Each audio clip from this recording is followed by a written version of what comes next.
स्वागत है आपका मेरे यूट्यूब चैनल में। आज हम लोग पढ़ने वाले हैं कक्षा 6वीं विषय इतिहास और नागरिक शास्त्र से अध्याय 7 मौर्य वंश और राजा अशोक। तो चलिए पढ़ना शुरू करते हैं, वीडियो शुरू करते हैं। चैनल को सब्सक्राइब कीजिएगा, अपने दोस्तों के साथ जरूर इसको शेयर कीजिएगा। बहुत ही बेहतरीन और अच्छे तरीके से पूरा पाठ समझने वाले हैं।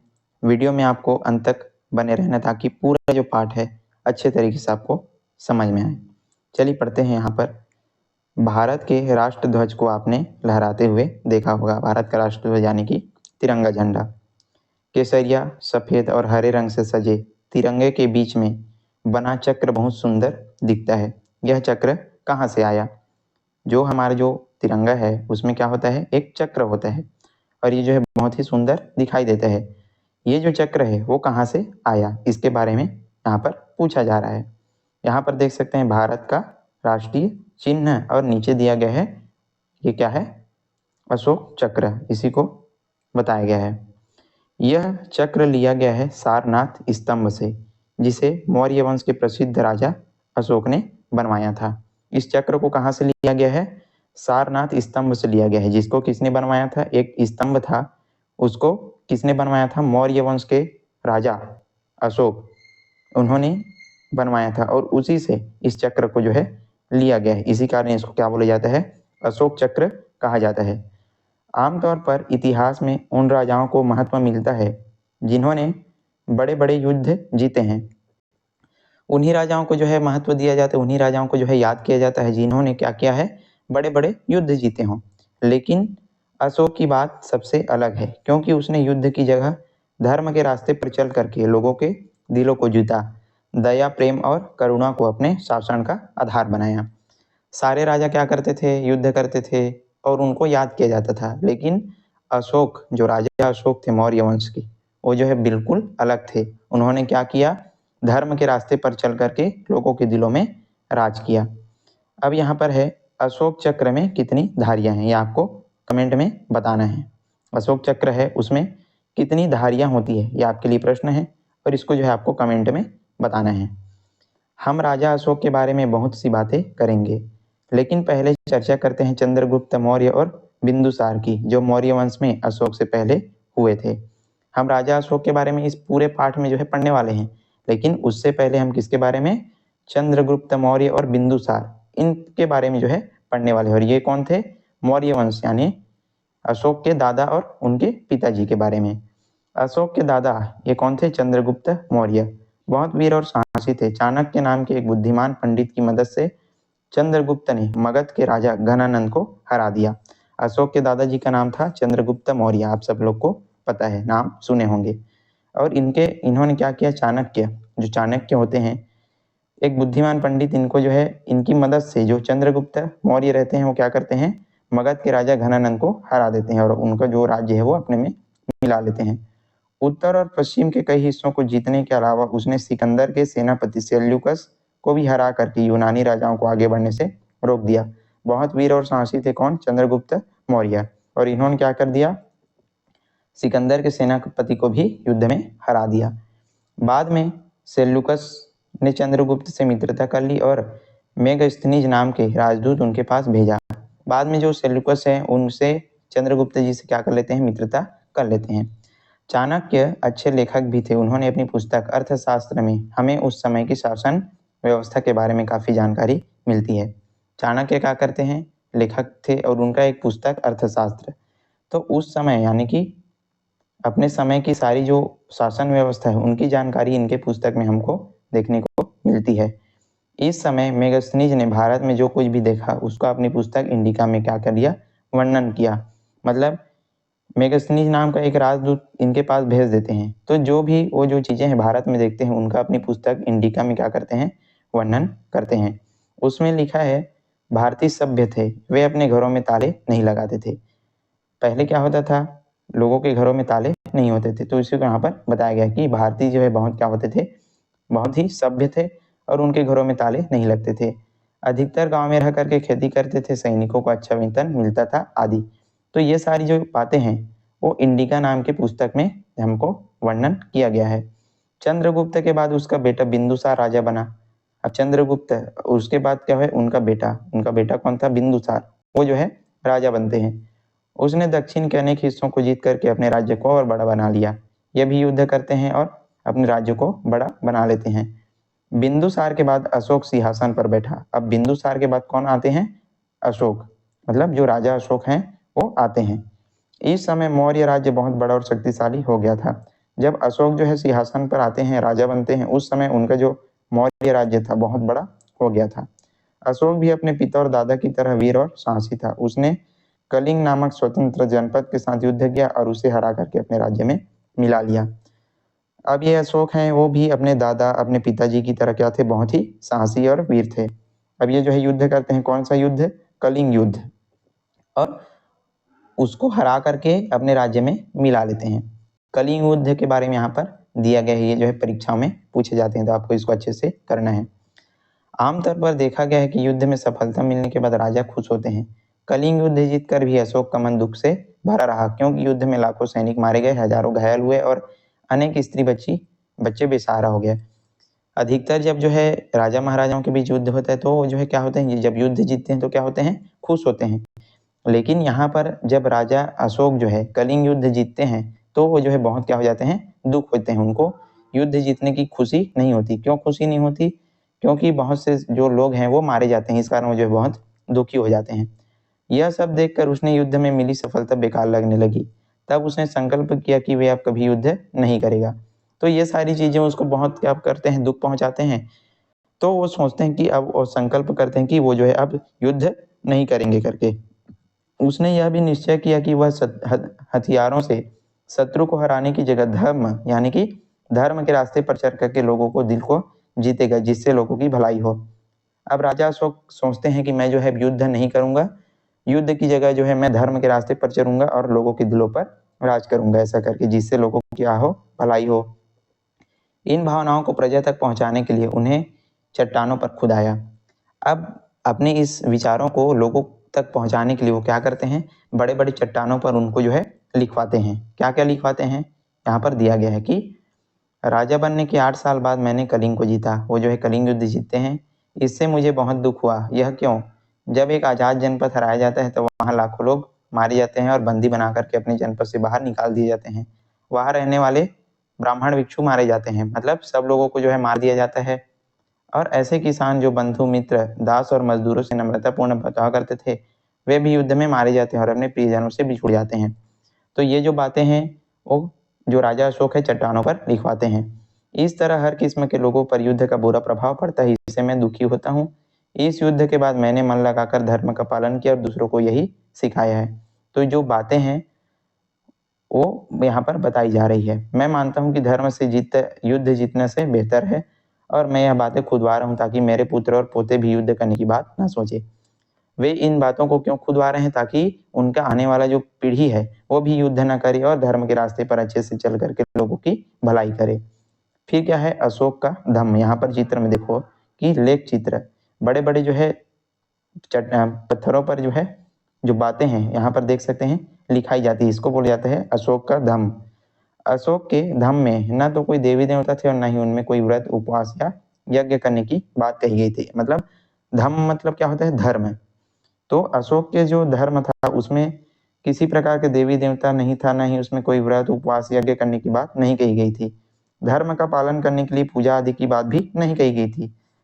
मतलब इसके धर्म में किसी प्रकार के पूजा वगैरह की बात भी नहीं कही गई थी। आपको आश्चर्य हो रहा होगा कि व्रत उपवास नहीं, देवी देवताओं की पूजा नहीं, तो धम्म कैसा। दरअसल कलिंग युद्ध के भयंकर विनाश ने अशोक की सोच को काफी बदल दिया था। अब आप लोग सोच रहे होंगे कि न तो देवी देवता न कोई व्रत उपवास, तो ये धर्म कैसा है, ऐसा करके। तो जब जो है कलिंग युद्ध होता है तो उसमें अशोक का जो पूरा सोच है वो पूरी तरीके से बदल जाता है। क्या होता है, अशोक का व्यवहार अपनी प्रजा के लिए वैसा ही था जैसे पिता का अपनी संतान के प्रति होता है। मतलब अशोक, जो राजा अशोक थे, अपनी प्रजा से बहुत ज्यादा प्यार करते थे। अशोक जब लोगों को झूठ बोलते, गलत आचरण करते, मुख प्राणियों के प्रति हिंसा करते और धर्म के नाम पर आपस में संघर्ष करते देखता तो उसको बहुत दुख होता था। लोग जो है झूठ बोलते थे, गलत आचरण करते थे, या फिर जो प्राणी हैं, जो जीव जंतु हैं, उनको मारते हुए देखते थे, उनको बहुत क्या होता था, दुख होता था। तो क्या होता है, उसने इन बातों पर विचार किया और पाया कि राजा होने के कारण उनकी यह जिम्मेदारी है कि प्रजा को सही राह दिखाए। अब जो राजा अशोक है वो सोचते हैं कि मैं जो है राजा हूँ और प्रजा को सही रास्ता दिखाना क्या है मेरा कर्तव्य है, ऐसा करके जो है सोचते हैं। इस काम के लिए उन्होंने धर्म महापात्र नामक अधिकारी रखे जो गांव-गांव, नगर-नगर का दौरा कर प्रजा को सही व्यवहार करने की बातें बताते थे। दूर दराज के क्षेत्रों में भी यही बातें उसने पत्थर के खंभों में और चट्टानों पर खुदवाए। राजा अशोक क्या करते हैं, एक महाधर्ममात्र नामक अधिकारी क्या करते हैं, रखते हैं, जो क्या करते थे गांव-गांव जाते थे, शहर-शहर में जाते थे और लोगों को जो है सारी जो चीज़ें हैं, कैसे व्यवहार करना है, कैसे क्या करना है, इन सारी चीज़ों की जो जानकारी है वो बताते थे।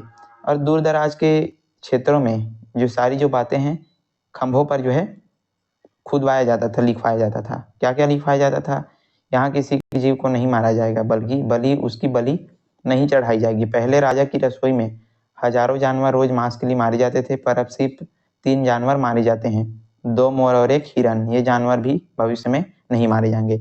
मतलब अब जानवरों को जो है नहीं मारा जाएगा, ऐसा करके जो है बातें बताई जाती है। अपने माता पिता की आज्ञा मानना अच्छा है, मित्र संबंधी और श्रमणों के प्रति उदार भाव रखना अच्छा है, थोड़ा ही व्यय और थोड़ा संचय करना भी आवश्यक है। तो ये जो बातें हैं वो भी यहाँ पर बताई जा रही है। लोग विभिन्न अवसरों पर तरह तरह के संस्कार करते हैं, ऐसे धार्मिक संस्कारों को करना तो चाहिए, पर इसमें मिलने वाला लाभ कम है। मतलब यहाँ पर जो संस्कार है, धार्मिक संस्कार, उनको नहीं करना चाहिए। इस प्रकार से जो बातें हैं वो राजा अशोक बोलते हैं। कुछ संस्कार ऐसे हैं जिनमें ज्यादा फल मिलते हैं, तो वे क्या, गुलामों और मजदूरों से नम्रतापूर्ण व्यवहार करना, बड़ों का आदर करना, जैव जंतुओं पर संयम व्यवहार करना। तो ये सारी चीजें जो है राजा अशोक बता रहे हैं लोगों को। और दूसरे धर्म के प्रचार में संशय से काम लेना और अपना जो धर्म है और साथ ही साथ दूसरे धर्मों को भी समान भाव से उनका क्या करना है, आदर करना है। इस प्रकार जो भाषाएं हैं वो बता रहे हैं। अशोक ने ये जो संदेश है लोगों की बोलचाल की भाषा में, पाली में खुदवाए थे। मतलब जितने भी उस समय जो भाषाएं चल रही थी, पाली भाषा, उसमें जो है बातें लिखाई गई।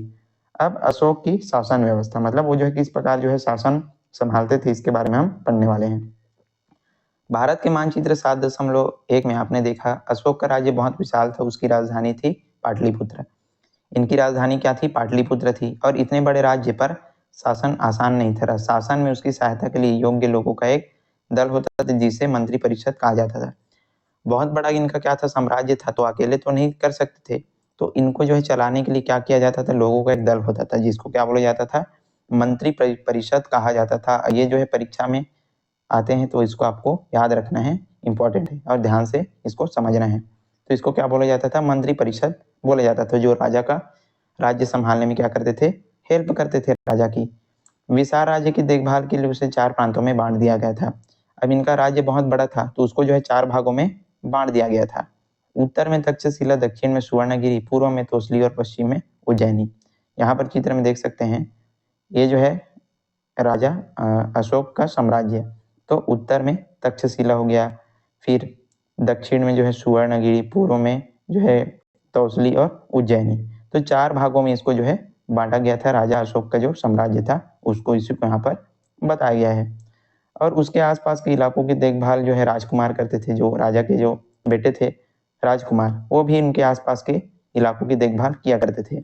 अनेक अधिकारी और कर्मचारी उन्हें सहयोग देते थे। ये कर्मचारी गांव और शहरों में व्यवस्था को संभालते, किसानों और कारीगरों, व्यापारियों से लगान वसूल करते थे और राजा की आज्ञा का पालन न करने वाले को दंड देते थे। पूरा जो साम्राज्य है वो सब लोगों मिलकर के जो है चलाते थे। राजकुमार हो गए, उनके अधिकारी जो है सारी जो चीजें हैं अच्छे से चलाया करते थे। उनके अलावा कुछ बड़े अधिकारी भी होते थे जिन्हें महामात्र कहा जाता था। और इन सब से जो है बड़े अधिकारी भी होते थे जिनको क्या बोला जाता था, महामात्र। वे राज्य भर का दौरा करते और शासन का काम देखते थे। ये पूरे राज्य में क्या करते रहते थे, घूमते रहते थे, दौरा करते रहते थे और सब जो व्यवस्था है उनको देखते रहते थे। इतना ही नहीं, प्रजा के सुख दुख को जानने तथा अधिकारियों का काम पर नजर रखने के लिए अशोक स्वयं राज्य में दूर दूर तक गांव का दौरा करते थे। राजा अशोक क्या करते थे, मेरे अधिकारी अच्छे से काम कर रहे हैं या नहीं कर रहे हैं, ऐसा करके जानने के लिए खुद भी क्या करते थे, दौरा करते थे। उन्होंने लोगों की भलाई के लिए कई सड़कें बनवाई, उनके दोनों तरफ छायादार फलदार वृक्ष लगवाए, अस्पताल व धर्मशालाएं बनवाई और कुएं भी खुदवाए। तो ये सारी जो काम है वो राजा अशोक अपने प्रजा के लिए करते हैं। क्या आपको कोई इतिहास का कोई ऐसा राजा याद आ रहा है जिन्होंने अशोक की तरह अपनी प्रजा को सुख पहुंचाने का प्रयत्न किया हो? तो यह भी आप जो है बता सकते हैं। अब क्या होता है, यद्यपि अशोक जो है बौद्ध धर्म को मानने वाला था, तथापि वह सभी धर्मों का सम्मान करता और उन्हें दान भी देता था। वह प्रजा से भी कहता था कि वे सभी धर्मों की बातें सुन और उनका सम्मान करें। अशोक जो है बौद्ध धर्म को मानता था और अपने प्रजा को भी क्या कहता था कि तुम जो है सब धर्म का सम्मान करो, ऐसा करके वो जो है उनको बोलते थे। अशोक कलाकारों को भी आगे बढ़ने में मदद करता था। आज भारत सरकार के नोटों और कागजातों पर 4 सिंह वाली जो मूर्ति दिखाई देती है वह अशोक के समय की ही है। मतलब यहाँ पर जो चित्र ऊपर में जो दिया गया है आपके पाठ्य पुस्तक में, ये जो 4 सिंह वाली ये जो चित्र है वो किसके समय की है? राजा अशोक के समय की है। इसी को यहाँ पर बताया जा रहा है, आपको इसको याद भी रखना है। और क्या होता है, सारनाथ और दूसरी जगहों पर प्रांत स्तंभ और मूर्ति कला के ऐसे नमूने हैं जो हमारे आज भी अशोक को जो है याद दिलाते हैं। बच्चों, आपको याद होगा पिछली कक्षा में आपने हमारे राष्ट्रीय प्रतीक चिन्हों के बारे में पढ़ा था, जिसमें 4 सिंह वाली मूर्ति, सिंह के अतिरिक्त बैल, घोड़े और 24 तीलियों या धारियों वाली चक्र की आकृति बनी हुई है। तो इसमें जो सिंह है वो किसका प्रतीक है? शक्ति का। बैल जो है श्रम का और घोड़ा जो है ऊर्जा और जो गति का, और जो चक्र है वो निरंतर कार्य और प्रगति का प्रतीक जो है माना जाता है। चक्र नीचे जो है सत्यमेव जयते लिखा होता है, आप सभी लोग जो है इसको देखे होंगे, जिसका अर्थ क्या है? सत्य की ही हमेशा जय होती है। केवल सत्य की क्या होती है? जय होती है, जीत होती है। अशोक के बाद मौर्य वंश जो है 50 वर्षों तक और चला। उसके बाद उसका स्थान अनेक छोटे छोटे राज्यों ने ले लिया। राजा अशोक के बाद 50 वर्षों तक जो है इनका साम्राज्य चलता है और उसके बाद जो है धीरे धीरे जो है उनका राज्य अनेक राज्य जो है ले लेते हैं। और इस प्रकार क्या होता है, राजा अशोक ने दया, प्रेम, शांति और सभी धर्मों के प्रति सम्मान की भावना के कारण उसके सारनाथ स्तंभ शीर्ष को हमारा राष्ट्रीय चिन्ह माना गया है। तो ये था आज का हमारा पाठ मौर्य वंश और राजा अशोक जी के बारे में। आई होप आपको वीडियो जो है पसंद आया होगा। यदि वीडियो पसंद आया तो लाइक कीजिएगा, चैनल पर नए हैं तो जरूर इसको सब्सक्राइब कर दीजिए और ज़्यादा से ज़्यादा इस वीडियो को अपने दोस्तों के साथ शेयर जरूर कीजिएगा और कमेंट में बता सकते हैं कि नेक्स्ट वीडियो जो है आप कौन सा देखना चाहते हैं। चलिए आज के लिए बस इतना ही, मिलते हैं इसी प्रकार के अन्य वीडियो के साथ। तब तक के लिए पढ़ते रहिए, अपना ध्यान रखिएगा। धन्यवाद।